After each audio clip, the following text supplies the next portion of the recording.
Pues imaginémonos que estamos en el cielo, hay una cola enorme de gente esperando poder entrar. Hay unos ángeles ahí en la entrada y tienen una máquina que calcula los puntos necesarios para poder entrar en el cielo. Y los puntos que se necesitan son 1000 puntos de obras que se hayan hecho para poder entrar. Entonces está el primero ahí en la fila y le preguntan los ángeles, bueno, díganos por qué razón le tenemos que dejar entrar en el cielo, ¿qué ha hecho usted? Y entonces él comienza a decir, bueno, mira, yo desde pequeño fui obediente a mis padres. Y la máquina hace ¡ping! 10 puntos. ¿Qué más? Pues mire, yo trabajé con mucha honestidad. ¡Ping! 20 puntos más.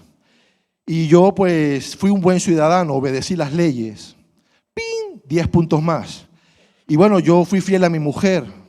¡Ping! 20 puntos más. Y así iba hasta que terminó y le dijeron, bueno, 130 puntos, no llega a los 1000, por lo tanto no puede pasar. Y él, pero, ¿y qué más podía hacer? Ah, lo siento, y lo mandan a otro lugar. El que venía detrás empezó a decir, bueno, yo para empezar, yo soy venezolano. ¡Ping! 5 puntos. ¿Ah? Y bueno, yo iba a la iglesia todos los domingos. ¡Pling! 20 puntos más. Y yo servía en la iglesia. ¡Pling! 10 puntos más. Y yo llegué a ser pastor de la iglesia. ¡Ping! 30 puntos más. Y yo diezmaba rigurosamente todos los domingos o todos los meses de todo lo que ganaba. ¡Pling! 20 puntos más. Y veía que faltaba mucho todavía para los 1000. Entonces, y bueno, a ver, ¿qué más? Yo me porté bien con mi suegra. ¡Pling! 100 puntos más. Bueno, tiene mérito, ¿no? Portarse bien con la suegra, llevarse bien. Y no llegó tampoco, le dijeron, lo siento, mira, hacen falta 1000 puntos, tampoco puede entrar, pase por allí. Claro, el que iba detrás de este ya estaba nervioso, ansioso, decía, pero bueno, con todo lo que han dicho y no han entrado, ¿qué me queda a mí? Entonces le dijo a los ángeles, ¿pero qué se puede hacer? Esto es imposible. Si no es por gracia y misericordia, ¿quién va a poder entrar? ¡Pling! 1000 puntos, exactamente. Es que es por gracia y misericordia. Es por gracia, hermanos, no son por las obras. No es por lo que podamos hacer, sino por lo que ya Cristo hizo por nosotros en la cruz, sacrificando su vida por amor a nosotros. Solo es por los méritos de Cristo que podemos ir al cielo.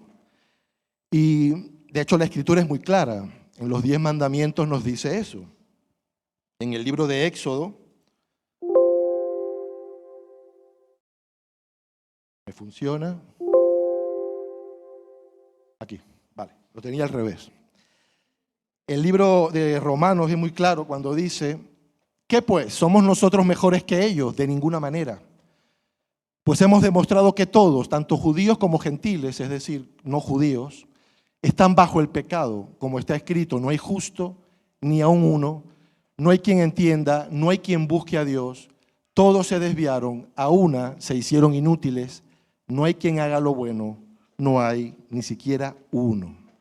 No hay nadie justo, no hay nadie bueno, no hay nadie que pueda hacer algo para que realmente Dios le pueda dejar entrar al cielo.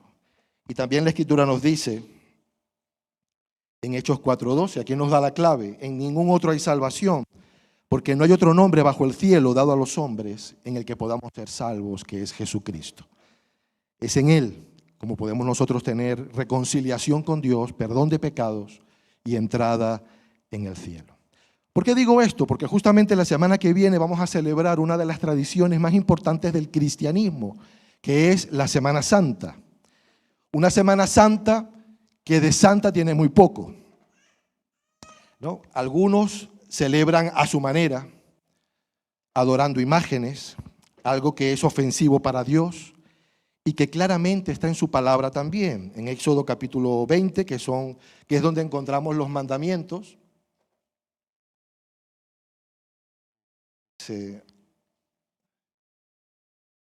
Aquí, vamos para atrás.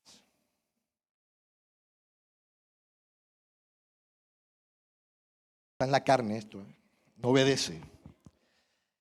Dice la Escritura en Éxodo 20, donde aparecen los 10 mandamientos, dice, no te harás imagen ni ninguna semejanza de lo que esté arriba en el cielo, ni abajo en la tierra, ni en las aguas debajo de la tierra. No te inclinarás a ellas, ni las honrarás, porque yo soy el Señor tu Dios, fuerte y celoso. Es parte de los 10 mandamientos. Pero es lo que vamos a ver la semana que viene. Yo no digo que lo hagan de mala fe, porque realmente hay personas en el catolicismo que tienen la buena intención de buscar a Dios y de honrarle. Pero necesitan ir a la Escritura y entender lo que el Señor quiere y cómo quiere Él que le adoremos. Y no es precisamente con imágenes. Porque si nosotros creemos que María, la Madre de Jesús, está en el cielo, aquí dice que no hagamos imágenes de nada de lo que está en el cielo. Igualmente, si lo creemos de los santos, de los apóstoles, de quien sea, tampoco deberíamos hacerlo. La verdad está en la palabra. Y ahí nos dice cómo debemos honrar al Señor. Bueno, unos lo celebran de esa manera, para otros es una oportunidad para descansar, para irse de vacaciones, que no está mal ni mucho menos. Lo que estaría mal es tener vacaciones de Dios, ¿no? Desconectarnos del Señor, de esa relación que debemos tener con Él. Porque para el verdadero creyente la Semana Santa es todo el año, no solo una semana, no solo ciertos momentos del año, sino toda nuestra vida desde que le conocemos debe ser santo. Esa es nuestra meta, ese es nuestro desafío, agradar a Dios en todo. Entonces la semana que viene debemos aprovecharla, es una oportunidad para reflexionar de manera especial del gran amor y del sacrificio que ha hecho Jesucristo, nuestro Dios, por nosotros, que es nuestro Salvador. Y yo por eso quiero invitaros, si queréis abrir las Escrituras, al Evangelio de Lucas, Lucas capítulo 23, versículos 26 en adelante. Aquí hay una historia que nos habla de esos momentos donde Jesús iba de camino al Calvario.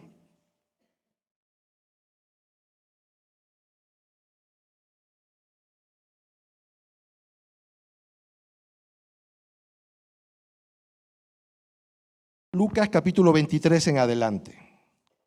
Dice, cuando lo llevaban, tomaron a cierto Simón de Cirene, que venía del campo, y le pusieron encima la cruz para que la llevara tras Jesús. Lo seguía una gran multitud del pueblo y de mujeres que lloraban y hacían lamentación por él. Pero Jesús, volviéndose a ellas, les dijo, hijas de Jerusalén, no lloréis por mí, sino llorad por vosotras mismas y por vuestros hijos. Porque vendrán días en que dirán, bienaventuradas las estériles y los vientres que no concibieron y los pechos que no criaron. Entonces comenzarán a decir a los montes, caed sobre nosotros, y a los collados, cubridnos, porque si en el árbol verde hacen estas cosas, en el seco, ¿qué no se hará? Bueno, llegamos hasta aquí, luego continuamos. Es una historia donde hay muchos personajes. Está Simón de Cirene, hay una multitud del pueblo de judíos, de extranjeros, hay líderes religiosos, hay soldados romanos, luego hay dos malhechores que crucifican junto al Señor. Hay una variedad de personajes en la historia. Yo me voy a centrar sobre todo en los malhechores y algunas pinceladas de otros personajes para que podamos tener una idea más concreta de todo el contexto de lo que ocurre en este pasaje. Entonces aquí dice la Escritura que de hecho los 4 evangelios lo mencionan, hablan de un cierto Simón de Cirene. Cuando un reo, un prisionero salía hacia su ejecución, y en este caso la crucifixión, salían con él 4 soldados romanos. Uno iba delante de ellos, del reo, con un cartel que indicaba el crimen que había cometido. En este caso llevaba el cartel que decía, este es el rey de los judíos. Por eso lo querían crucificar, porque se había hecho rey, habiendo un César en el imperio. Y además de eso, tomaban el camino más largo que llevase al lugar donde iba a ser crucificado, porque la idea del imperio era que mucha gente observara y de una manera pudiesen ser advertidos de lo que les puede pasar si se enfrentan al imperio, si se rebelan contra el imperio. Así que lo llevaban por un camino largo. Uno iba por delante, 2 iban con el reo, insultándolo, maldiciéndolo, dándole latigazos para que avanzara durante ese camino. Y la gente de alrededor pues observaba todo lo que estaba ocurriendo. Por eso cuando el Señor Jesús dice, toma tu cruz y sígueme, no está hablando de que tengamos que llevar una penitencia o que tengamos que soportar a alguien que no nos cae bien. Lo que está diciendo es que nosotros le debemos sometimiento al Rey de Reyes y Señor de Señores, que es Dios, que es Jesús. Eso es lo que quiere decir. Tenemos un rey y debemos obediencia. Y por eso debemos llevar nuestra cruz. Es lo que significa. Entonces, cuando Jesús iba de camino al Calvario, dice la Escritura que él no pudo más y cayó. No podía seguir sosteniendo el travesaño, que era lo que normalmente los reos llevaban sobre sus espaldas. Recordemos que ya Jesús había sido maltratado, lo habían insultado, le habían arrancado la barba, lo habían escupido, lo habían abofeteado, le habían dado latigazos, le habían dado una paliza, le habían puesto la corona. Bueno, iba ensangrentado con la carne viva, porque los latigazos arrancaban trozos de carne. Bueno, imagínate el espectáculo que daban los reos que iban de camino a la crucifixión. Y allí estaba Jesús llevando el travesaño y no pudo más. Y los guardias entonces llaman a alguien que en ese momento están allí y se dan cuenta de que este Simón parece lo bastante robusto como para llevar el travesaño. Así que lo llaman, él no se puede negar, están obligados a la fuerza a obedecer lo que se les pida. Por lo tanto, él se ve involucrado de repente en un proceso criminal cuando él no tiene la culpa de nada y tiene que llevar un travesaño que además está lleno de sudor, está lleno de sangre, tiene que mancharse su ropa, públicamente ser visto como parte de ese proceso avergonzante, porque además los reos iban desnudos. Lo que pasa es que las pinturas de Jesús, por pudor, le ponen un pañal, pero iban desnudos, porque era una forma de humillarlos. Y claro, él tiene que verse involucrado en eso, lo llaman, y no lo hacen los guardias por compasión a Jesús. Lo hacen porque ellos quieren que él cumpla la condena, que es morir crucificado, no morir en el camino. Y para no ser amonestados severamente, viendo que ya Jesús no reaccionaba, por mucho que les podía maldecir, que le podían golpear para que siguiera, entonces buscan un voluntario, entre comillas, para que lleve la cruz que le queda, el travesaño, hasta el lugar de la crucifixión. Es decir, no fue por compasión. Ellos lo que no querían es ser amonestados, porque ellos tenían que cumplir la misión. Jesús tenía que morir crucificado en la cruz, no en el camino. Pero es interesante notar que Simón de Cirene, que dice Marcos capítulo 15, no sé por qué no me quiere obedecer. Ahora, Marcos capítulo 15 añade esto, que no lo añade Lucas.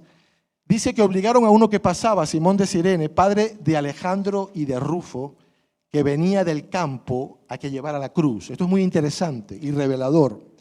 Él venía del campo. En ese momento se estaba celebrando la Pascua judía, que es la fiesta más importante de Israel, porque están celebrando la liberación de Egipto. Y es una orden de parte del Señor que cada año lo celebren en esa fecha. Por lo tanto, todos los judíos iban a Jerusalén, los que podían, hacían el esfuerzo de viajar a Jerusalén para poder sacrificar un cordero y celebrar con sus familias y dar gracias a Dios por aquella liberación que tuvieron cuando eran esclavos en Egipto. Así que este venía del monte, venía del campo, pero estaba en Jerusalén precisamente, posiblemente, para celebrar y dar gracias por lo que había ocurrido en el pasado, y se encuentra de repente en esta situación. Como dije antes, en esta situación avergonzante, ser parte de este proceso criminal. Pero esto que dice Marcos tiene relación con lo que luego vemos en Romanos. Romanos 16:13 dice que Pablo, al final de la carta, dice: saludad a Rufo, escogido en el Señor, y a su madre, que lo es también mía. Muchos comentaristas coinciden en el hecho de que este Rufo es precisamente el Rufo, hijo de Simón de Cirene, aquel Simón que llevó el travesaño de Jesús. Por lo que podemos entender que esta familia al final fue una de las primeras familias cristianas que hubieron en ese momento, cuando el Señor resucitó y Pedro predicó a las multitudes. Entonces, si esto es así, vemos cómo este hombre, de pasar a ser avergonzado por esa situación que él no quería y se vio forzado a poder pasar a ser parte de la familia de Dios. Un encuentro con Jesucristo. Tal vez pienso que de observarlo, de escucharlo, este hombre pasó de la vergüenza a la admiración por Jesús, pasó de la vergüenza a la salvación, algo que tal vez ni él se podía imaginar, pero que Dios sí lo quería. A veces un encuentro con el Señor, A veces no, cuando uno tiene un encuentro real con el Señor, te cambia la vida. Te cambia la vida. Hay una canción, un corito muy antiguo. Cuando yo lo escuché por primera vez, eso fue hace más de 20 años. Cuando yo lo escuché ya era viejo, así que imagínate. Yo no sé si lo empezó a escribir Matusalén y lo terminó de escribir Lutero, pero seguramente algunos lo conocéis, que dice, una mirada de fe es lo que puede salvar al pecador. Bueno, lo voy a intentar cantar, yo no canto, ese no es mi don, ya lo advierto, ¿no? Pero yo creo que cantándola está mejor, ¿no? Dice, una mirada de fe es lo que puede salvar al pecador. Y si tú vienes a Cristo Jesús, Él te perdonará, porque una mirada de fe es lo que puede salvar al pecador. Por ahí he visto algunas bocas moviéndose, así que no soy yo el único mayor aquí que la he escuchado. Pero qué maravilloso, hermanos, una mirada de fe tal vez fue lo que le bastó a este hombre para pertenecer al pueblo del Señor. Pero luego hay otros personajes, volvemos al texto, es un poco para que podamos ir viendo algunos matices de esta historia que va ocurriendo. Dice también que lo seguía una gran multitud, versículo 27, multitud del pueblo y de mujeres que lloraban y hacían lamentación por él. Pero Jesús, volviéndose hacia ellas, les dijo, hijas de Jerusalén, no lloréis por mí, sino llorad por vosotras mismas y por vuestros hijos. Porque vendrán días en que dirán, bienaventuradas las estériles y los vientres que no concibieron y los pechos que no criaron. Entonces comenzarán a decir a los montes, caed sobre nosotros, y a los collados, cubridnos. Porque si en el árbol verde hacen estas cosas, en el seco, ¿qué no se hará?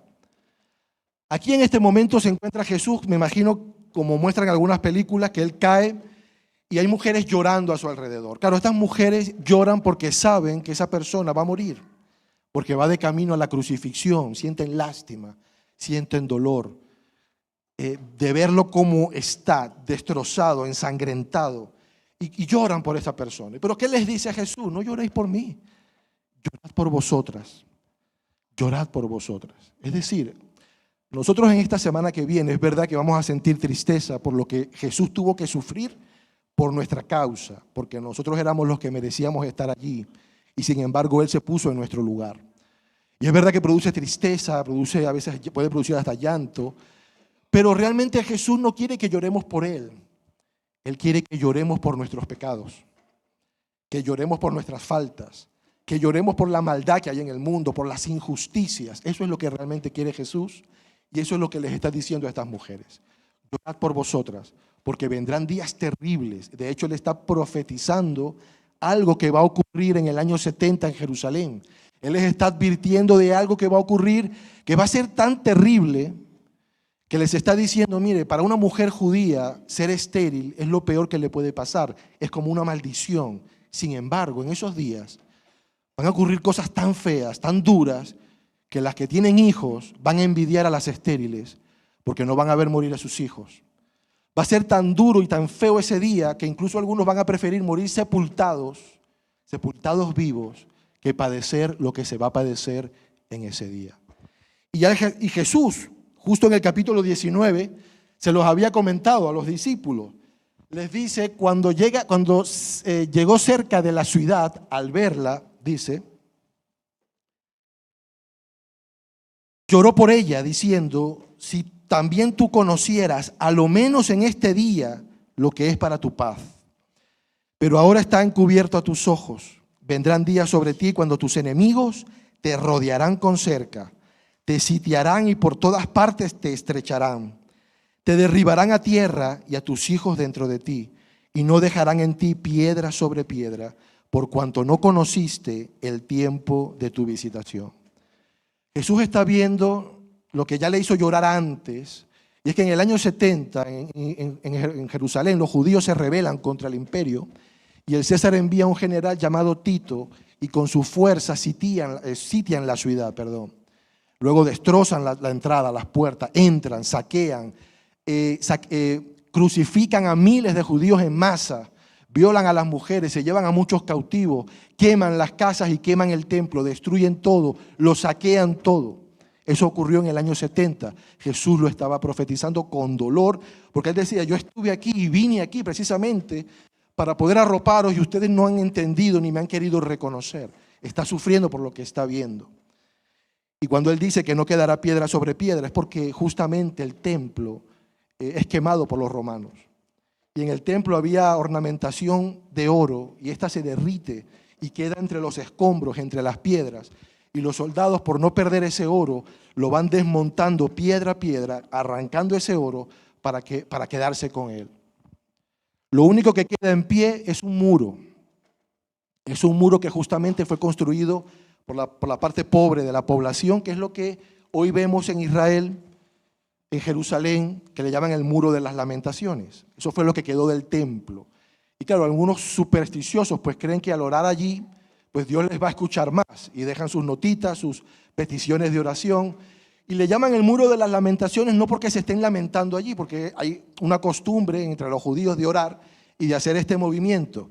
Pero no es que se estén lamentando, simplemente están orando. Pero es lo que quedó de todo ese desastre que ocurrió en aquel momento. Y Jesús les dice, si esto han hecho conmigo, que soy inocente, que no he cometido ningún crimen, que soy esa rama verde que produce frutos, ¿qué pasará entonces con aquellos que son culpables? ¿Cómo se les castigará entonces? Algo para reflexionar. Así que seguimos hacia adelante y seguimos con el texto, versículo 32. Dice que llevaban también con él a otros dos, que eran malhechores, para ser ejecutados. Cuando llegaron al lugar llamado de la Calavera, lo crucificaron allí y a los malhechores, uno a la derecha y otro a la izquierda. Y Jesús decía, Padre, perdónalos, porque no saben lo que hacen. Y repartieron entre sí sus vestidos, echando suertes, estos los soldados que estaban allí. El pueblo estaba mirando, aún los gobernantes se burlaban de él diciendo, a otro salvó, sálvese a sí mismo, si este es el Cristo, el escogido de Dios. Los soldados también se burlaban de él y se acercaban ofreciéndole vinagre y diciendo, si tú eres el rey de los judíos, sálvate a ti mismo. Habían también sobre él un título escrito en letras griegas, latinas y hebreas, este es el rey de los judíos. Las tres lenguas principales del imperio y del mundo conocido, para que nadie pudiese decir es que no sabía lo que decían.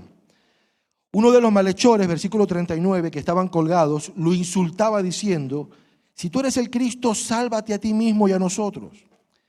Respondiendo el otro, lo reprendió diciendo, ni siquiera estando en la misma condenación temes tú a Dios. Nosotros a la verdad justamente padecemos, porque recibimos lo que merecen nuestros hechos, pero éste ningún mal hizo. Y dijo a Jesús, acuérdate de mí cuando vengas en tu reino. Entonces Jesús le dijo, de cierto te digo, que hoy estarás conmigo en el paraíso. Y sigue más adelante el texto, para terminar por lo menos el capítulo y entender mejor el contexto. Cuando era como la hora sexta, hubo tinieblas sobre toda la tierra hasta la hora novena. El sol se oscureció y el velo del templo se rasgó por la mitad. Entonces Jesús, clamando a gran voz, dijo, Padre, en tus manos encomiendo mi espíritu. Y habiendo dicho esto, expiró. Cuando el centurión vio lo que había acontecido, dio gloria a Dios diciendo, verdaderamente este hombre era justo. Otras versiones dicen, este verdaderamente era el Hijo de Dios. Toda la multitud de los que estaban presentes en este espectáculo, viendo lo que había acontecido, se volvían golpeándose el pecho. Pero todos sus conocidos y las mujeres que lo habían seguido desde Galilea estaban mirando estas cosas de lejos. Vamos a volver al texto que quiero desarrollar.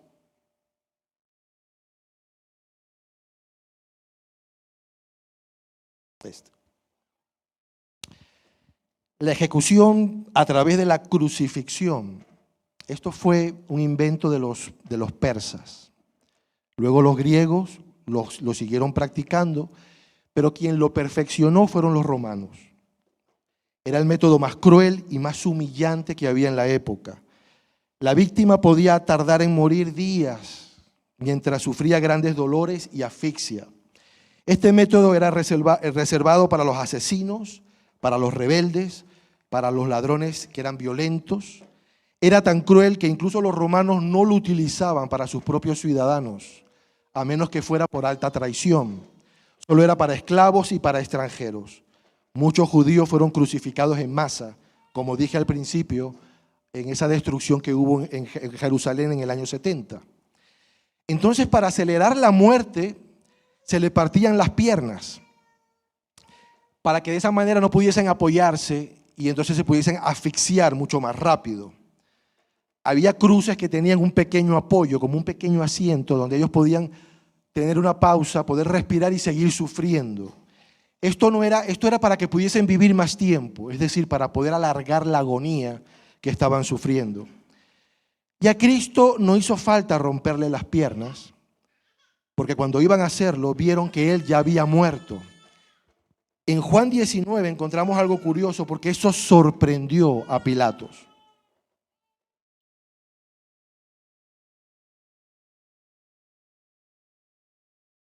Dice la Escritura que cuando llegó la noche, porque era ya la preparación, es decir, la víspera del sábado, José de Arimatea, miembro noble del concilio, que también esperaba el reino de Dios, vino y entró osadamente a Pilato y pidió el cuerpo de Jesús. Y Pilato se sorprendió de que ya hubiera muerto. Y llamando al centurión, le preguntó si ya estaba muerto, e informando por el centurión, dio el cuerpo a José. Se sorprendió porque realmente los crucificados podían estar días agonizando horriblemente y clavados a una cruz. Y se sorprende porque Jesús tenía 33 años, era un hombre sano, joven, no había tenido vicios. Lo que pasa es que a él no lo podían matar. Él entregó su vida, que es diferente. Y como se acercaba ese día, el sábado, ellos para adelantar la muerte le partían los huesos, para que entonces se terminara de asfixiar, y se dieron cuenta de que no hizo falta. Esto también ocurre para cumplir una profecía acerca de Jesucristo.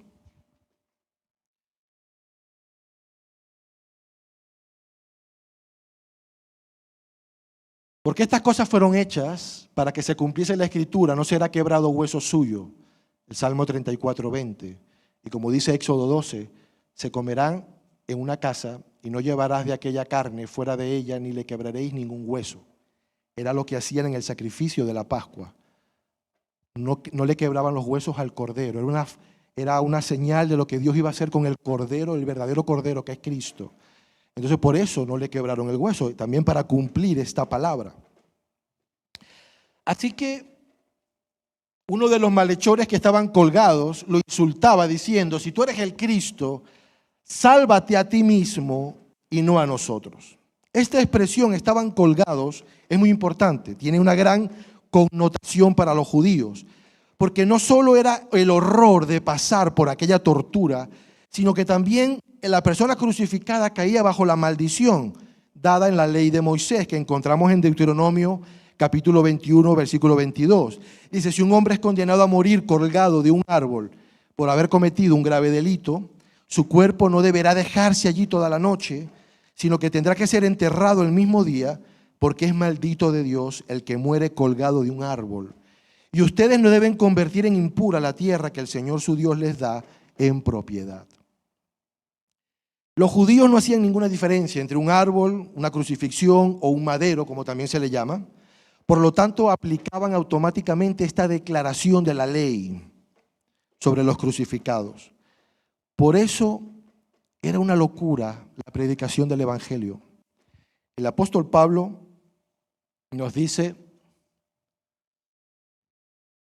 pero nosotros predicamos a Cristo crucificado, para los judíos ciertamente tropezadero y para los gentiles locura. Claro, era una locura pensar que el Mesías, el Hijo de Dios, iba a morir colgado, crucificado en un madero y convertirse en una maldición según la ley de Moisés. No lo podían aceptar. Por eso era un tropiezo, era una lucha constante. No podían reconocer que esa era la voluntad del Padre.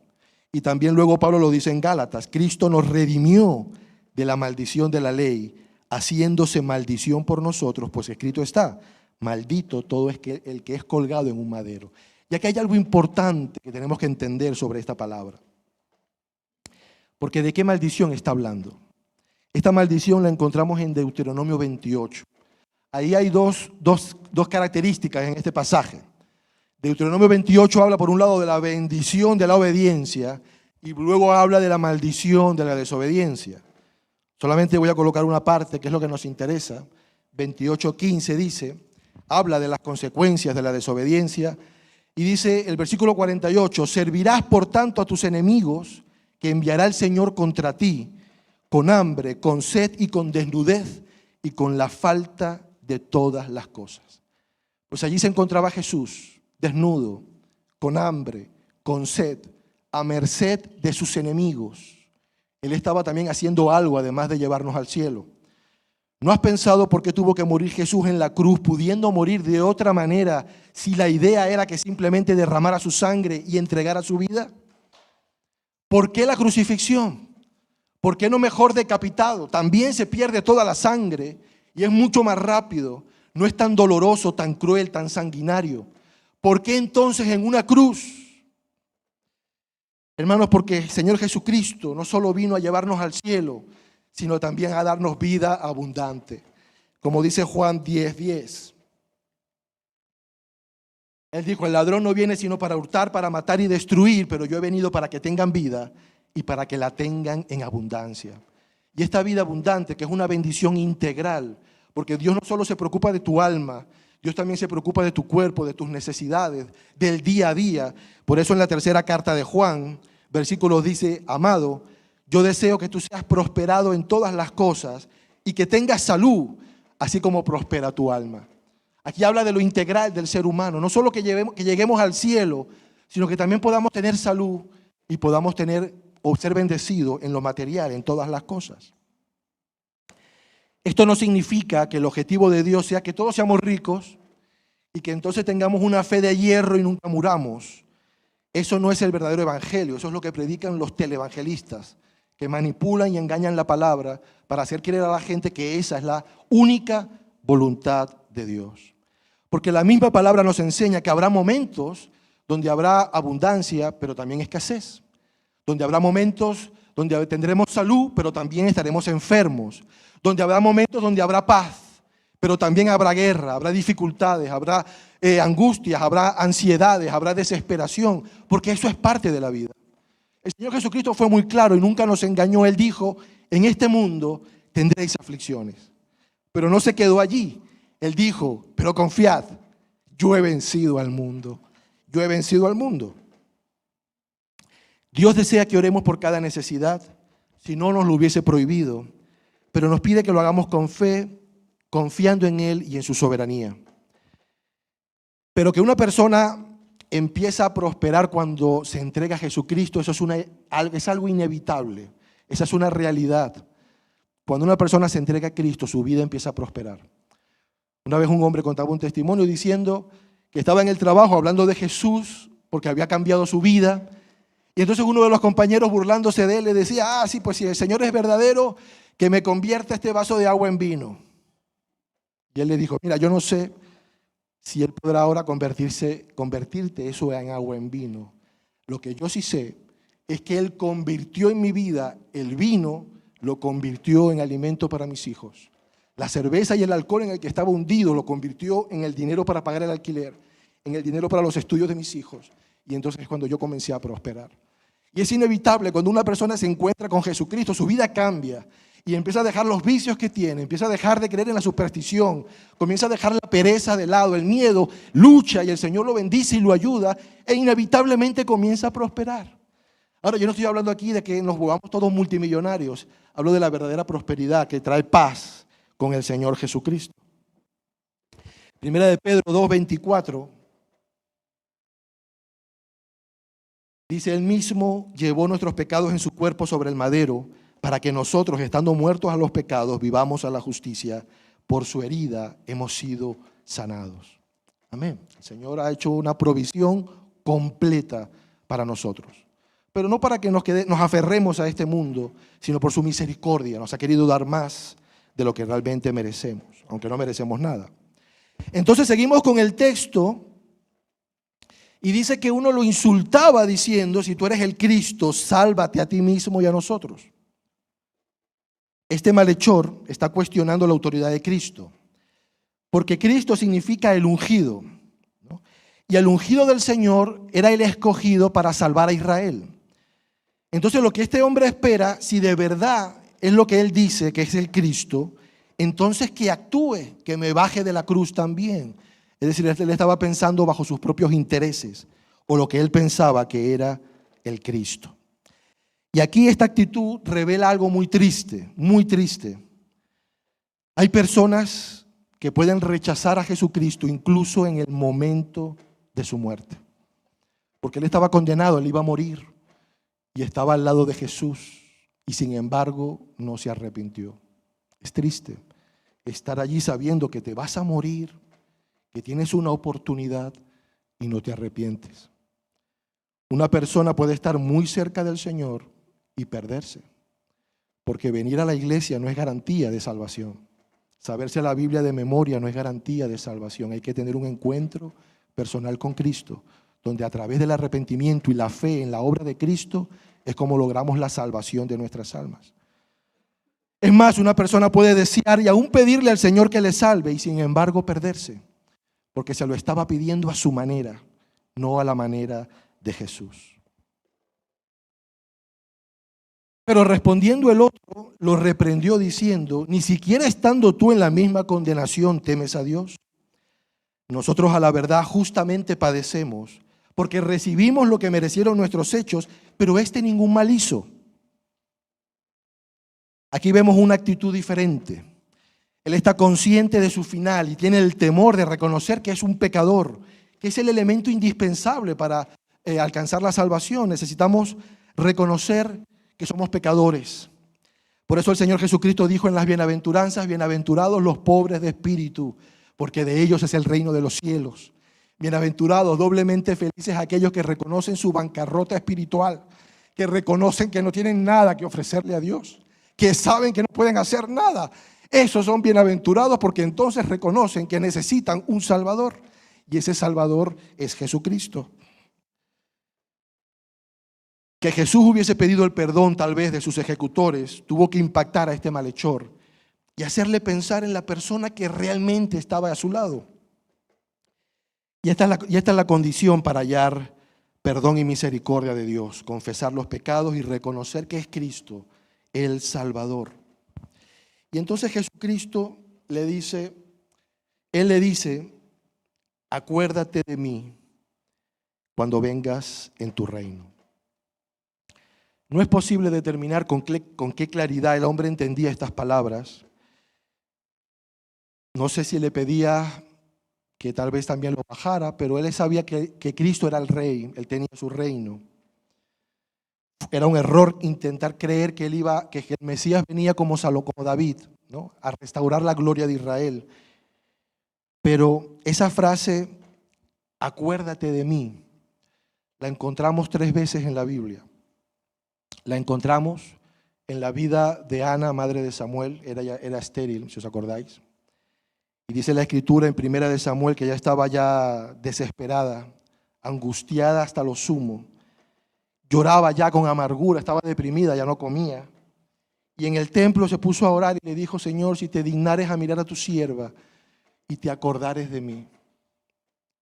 Dice la Escritura que después de orar de esa forma tan atribulada, dice que el Señor se acordó de ella. Lo primero que le dio el Señor fue paz, porque dice la Escritura que ella se levantó, comió, adoró a Dios y se fue con su familia.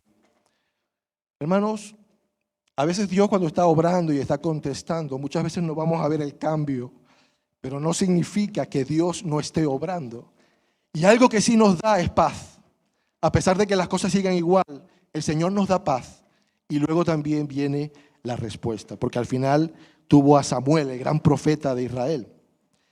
En otra ocasión donde vemos esta palabra, acuérdate de mí, fue con Sansón. Él, cuando desobedeció a Dios, se convirtió en prisionero de los filisteos. Y si os acordáis de la palabra, o si habéis visto alguna película, él estaba allí siendo escarnecido por los filisteos, le habían arrancado los ojos, era el títere, el juguete, el muñeco de los filisteos. Y entonces a él lo colocan entre 2 columnas y él hace una oración. Dice: Dios, acuérdate de mí y dame fuerzas para vencer a mis enemigos. Y entonces Dios se acordó de Sansón. Vemos aquí que Dios se acuerda cuando hacemos las cosas bien y también se acuerda por misericordia cuando hacemos las cosas mal, pero hay que clamar a Él. El Señor se acuerda de nosotros. Y lo vemos también en este malhechor arrepentido. Y fíjate que en este malhechor fue la primera y la única oración que hizo en su vida, porque no tuvo tiempo de más, pero le valió para la salvación. Con una oración de fe, tu destino cambia eternamente. Mira el poder de la confesión, de creer en Cristo. Entonces, Jesús le dijo, de cierto te digo que hoy estarás conmigo en el paraíso. Aquí el Señor, aún sufriendo ese terrible calvario, tuvo el tiempo y el amor de escucharle. Le pudo responder a ese clamor. Y yo digo, hermanos, si Jesús, estando allí desangrado, en carne viva, maltratado, destrozado, pudo escuchar a este hombre, ¿cuánto más no nos va a escuchar ahora que está sentado a la diestra del Padre y que gobierna con poder y con autoridad? El Señor nos escucha. No decaigamos en la oración. Así que con estas palabras el Señor le da una introducción del propósito de su sacrificio, que es alcanzar el perdón y la vida eterna, abrir las puertas del reino a todos aquellos que se arrepintieran de corazón para estar con Él por toda la eternidad. Aquí que observemos el contraste de este pecador que sí se arrepintió, ¿no? Este hombre por la mañana estaba clavado en la cruz, pero por la tarde llevaba la corona de gloria. En la mañana el malhechor era enemigo del César, pero por la tarde se convirtió en amigo de Dios. En la mañana era despreciado por los hombres, pero por la tarde disfrutaba de la compañía de los ángeles y de los santos. Por la mañana moría como un criminal, pero por la tarde vivía como un ciudadano de los cielos.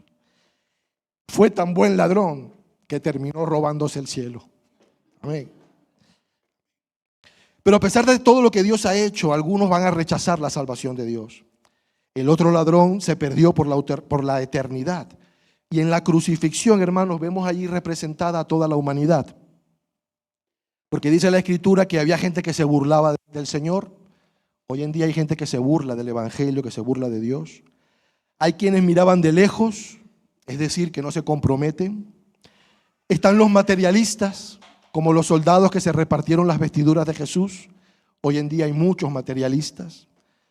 Hay uno que moría al pecado, como muchos que se arrepienten y mueren al pecado. Otros que mueren en pecado y se pierden. Y Jesús, que moría por el pecado. Y la pregunta es, ¿en qué grupo estamos nosotros? ¿En qué grupo te encuentras tú? Básicamente el significado de la cruz es la muerte. Sin embargo, a causa de Cristo y su resurrección, el significado de la cruz hoy es completamente diferente. Porque la cruz es el encuentro con el Dios de amor y con el Dios de misericordia, con su Hijo Jesucristo. Y ya para terminar,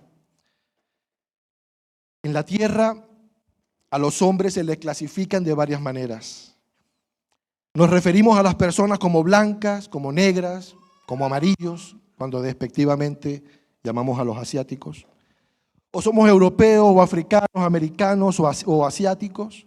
Somos pobres o ricos, sabios o ignorantes, grandes o pequeños. Pero Dios ve a los seres humanos solo como salvos o perdidos, pecadores o santificados, los que van a ir al cielo o los que van de camino al infierno. La Biblia solo muestra dos caminos, el angosto que lleva a la salvación o el ancho que lleva a la perdición. Solo hay dos destinos, el cielo o el infierno. Y la diferencia entre los rescatados y los perdidos no depende de la magnitud de los pecados. Depende de lo que han hecho con el Señor Jesucristo. ¿Cuál es la actitud que tuvieron hacia el Señor Jesucristo?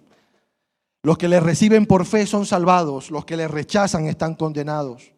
Como dice Pablo en Efesios, porque por gracia sois salvos por medio de la fe, y esto no de vosotros, pues es don de Dios, no por obras para que nadie se gloríe. Con esta historia termino. Una vez un niño se alejó de su casa y se alejó tanto que se perdió. No sabía cómo volver a su casa. Así que pasaron las horas y él estaba de arriba hacia abajo intentando ubicarse y estaba completamente desorientado. No sabía cómo volver a su casa. Hasta que una persona le abordó porque le vio la preocupación y llamaron a la policía. Entonces la policía le preguntaba, a ver, dinos dónde vives. Claro, él no sabía explicar bien la dirección, pero se le ocurrió algo y dijo, mira, llévenme a la cruz y encontraré el camino a mi casa. El policía, sorprendido, le dice, pero ¿cómo es eso? Sí, llévenme a la cruz y encontraré el camino a mi casa. Porque es que mi padre es pastor y vive en la iglesia y la iglesia tiene una cruz enorme. Si me llevan a esa cruz, yo sabré entonces que he llegado a mi casa. Pues queridos hermanos y amigos que nos visitan, ven a la cruz de Cristo. Y aunque tus pecados sean como rojos como el carmesí, vendrán a ser como blanca lana. Ven a la cruz de Cristo si te encuentras cansado y el Señor te dará descanso. Ven a la cruz de Cristo si te sientes angustiado, porque Jesús ha vencido al mundo. Ven a la cruz de Cristo si sientes que no tienes sabiduría para la vida, porque el Señor te la dará con abundancia y sin reproche. Ven a la cruz de Cristo si crees que no puedes, que has fallado, que te sientes débil, porque en Cristo somos más que vencedores. Y ven a la cruz de Cristo si quieres encontrar el camino a casa.